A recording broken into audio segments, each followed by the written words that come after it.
with that. But today is going to be with this beautiful green from Lofty Fibers. This is my first time using their fiber. It's their Cloud Cotton, organic cotton. The pricing was absolutely fantastic, and it is grown in the United States and spun and processed in the United States. This fiber, and I have a shirt that we're using for a pattern because I'm actually going to use my Cricut loom, which is only 10 inches wide. And yes, I could stick with 22 inches on my flip loom, which is probably easier to make and then cut up, but I'm gonna stick with the 10-inch loom so that we can have a challenge. And I'm gonna try to make something like this. Okay, so my warp right now is 130 inches, and I have it set at 10 ends per inch, and I went ahead with the full width of 10 inches. I'm expecting it to be right around 8.5 to 9 inches once I wet finish it. My current beat is landing roughly around 9 ends per inch, so hopefully that's going to be thick enough. I think right now, because this is a very kind of subby fiber, it's intentionally meant to be that way though, and it is extremely soft. So far, I'm really loving it. I think the texture is great. It's ridiculously soft, honestly. So I think it'll be a very nice fabric against the skin.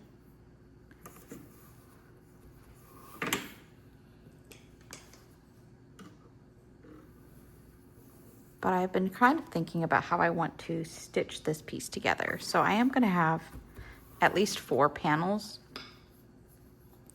And I was considering the possibility of using kind of one of my off-white fibers that's kind of natural white, because I think the stark white is just too much personally, to kind of do a herringbone stitch for the panels. So usually when I'm working with my hand wovens, I try as much as I can to make the width of the panels as close to what I want the width of the project to be, or at least the widest part of the project, because then I can use the natural selvages as stitching points, which I think just creates nicer seams. Everybody has their own preferences, and maybe as I get better at sewing, I will care less, but right now that's what I do quite frequently because it just makes it easier for me at my skill level. But I think this could be a very nice summer top, and I'm also thinking I'll kind of finish instead of doing a folded hem on the top and bottom, I'll kind of just do a zigzag stitch, maybe an overlock if I can. I'm not sure if my sewing machine has that, but if it does, I might consider that over a zigzag just for those raw edges around the underarm and the neckline and the bottom, instead of doing a folded hem. I haven't fully decided on that, but that is something I'm considering right now. We'll see. I've really been enjoying this fiber. I think the texture is really great. I think it's probably the softest cotton I've worked with. So I have worked with subby cotton before, and it is always softer than a more tightly wound cotton, like just beam cotton that I use a lot. It's going to be more similar to the Milano, but I think this one's actually softer than the Milano from Gist. So I am liking that from Lofty Fibers. I got one. It's not the organic cotton because it's not the Cloud. It's just a regular 8/4 cotton from Lofty Fibers, but it's still American grown cotton and spun in the US, which is awesome. And it was also very soft, very much comparable to the beam cotton from Gist. So I liked that, and I'm probably going to use that for other projects, because honestly, when I'm doing things like hand towels and stuff, I don't always love this much texture. Some people do. It's not always my thing for hand towels. So for certain projects, I do like the non-subby fibers, but for other projects, I really do like the texture and the subbiness. I think this one is going to be really great because it's going to be a very light kind of summery tank top. I know it's a darker green, which most people don't really choose for summer. I like it, maybe because I live in a desert climate, so we don't have a lot of bright green or dark green or any green, really. So having just like a little bit of forest green pop in to your wardrobe is nice.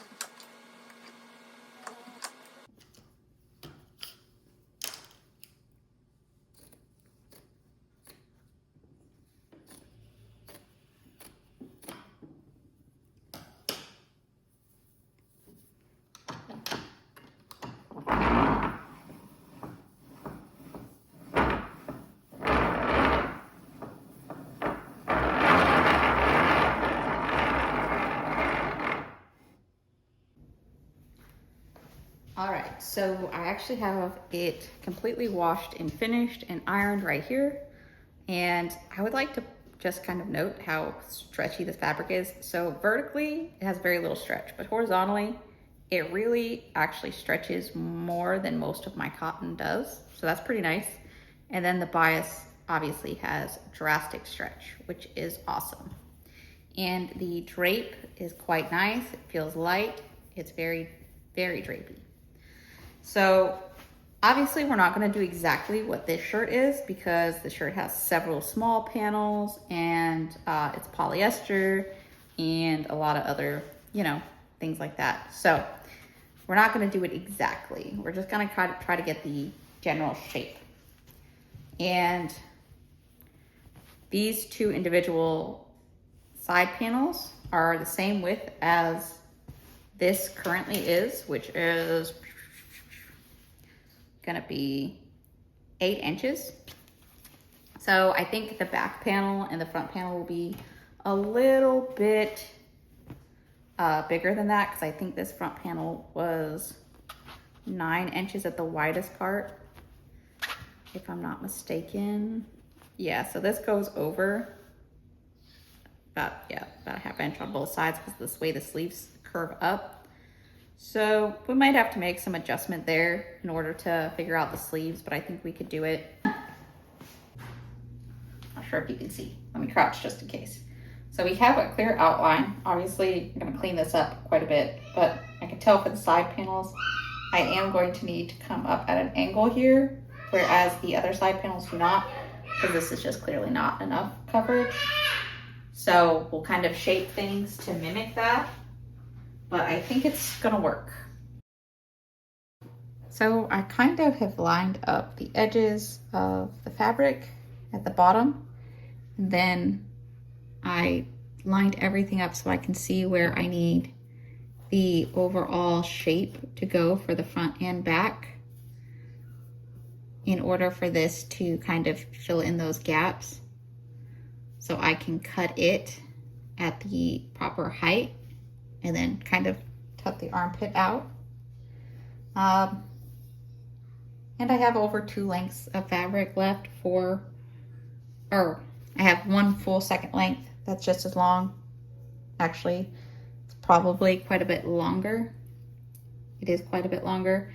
Then I'll just kind of cut this little U out and I'll do a straight stitch along the edge. I might do an overlocking stitch later, we'll see. But I think we'll just do a straight stitch because I've been doing an overlock stitch at the bottom and I really like that. I'm not sure if I'm going to fold the hem. I've left enough to have that option, but we'll see how it all works and if that's going to be the right path. I know the edges on this are kind of ugly so far, but that's okay.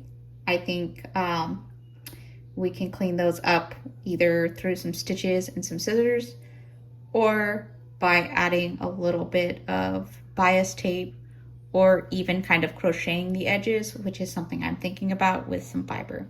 So that is an option right now. Craft room, it is absolute chaos, but I have finished the tank top. So it's gorgeous. The fabric has a beautiful drape. I did try it on, problem is it doesn't fit. So it fits from here down. Does not fit from here up. And it's not that the arms don't fit, because those were lovely, and the shoulders do fit lovely. It's too tight here. So I have a horrible habit of underestimating how much tank tops that you buy at the store stretch. And that's what I fell victim to here. So I finished it with this crochet along each of the seams. And I did a zigzag stitch along the neckline and the underarm. And I did an overlocking stitch on the bottom. And then I crocheted right along here for all of these to kind of give it that finished look. And I really like it. I think it adds a lot of personality and character, but it also goes really well with the naturally textured fiber. I did put my label here. Thankfully, I actually know somebody this is going to fit perfectly, because the bust ended up being right at 32 inches. So I do know somebody who this is going to fit, and they are very excited about getting it. But I did actually make some notes about what to change in the future to get it to fit better. So what I needed was an additional 8 inches, because right around here it's about 40 inches. And from what I read, that's pretty common for most American women to have that circumference. So I would have needed 2 additional panels, or sorry, 1 additional panel, but that would have thrown off the entire design. So in order to have a more cohesive design, I would either need to have the same 4 panels, my weaving width to be 12.5 inches, which was just a little too wide for that loom, which only has 10 inches weaving width. I do have larger looms that is very possible on, but I was trying to stick with that 10-inch loom. So in order to do it on a 10-inch loom or smaller, I would actually just need to do 2 panels.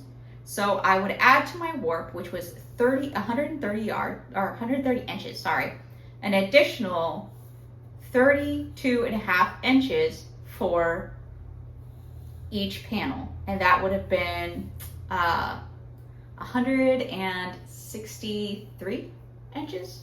No, sorry, 165 inches.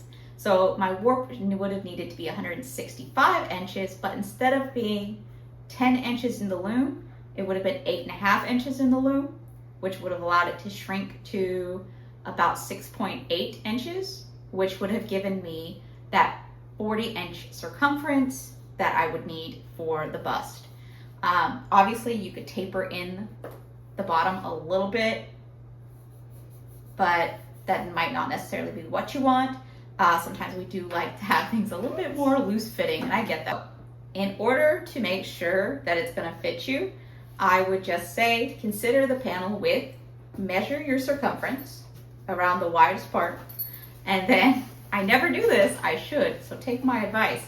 Measure your circumference and then break that into the number of panels that you want, or use the width of your loom to help determine how many panels you need.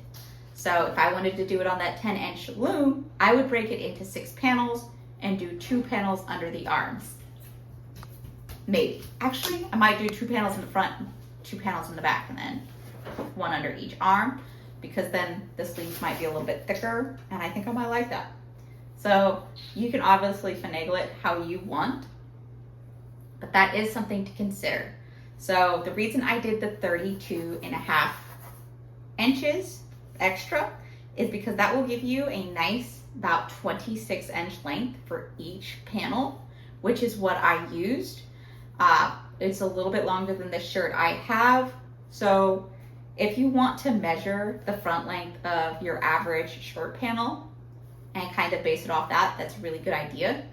I actually did that. That's the one thing I actually did, is I was like, how long are my shirts? So I did, and I really liked that length, and I went with it. So that's just what I would change. Obviously, make it your own.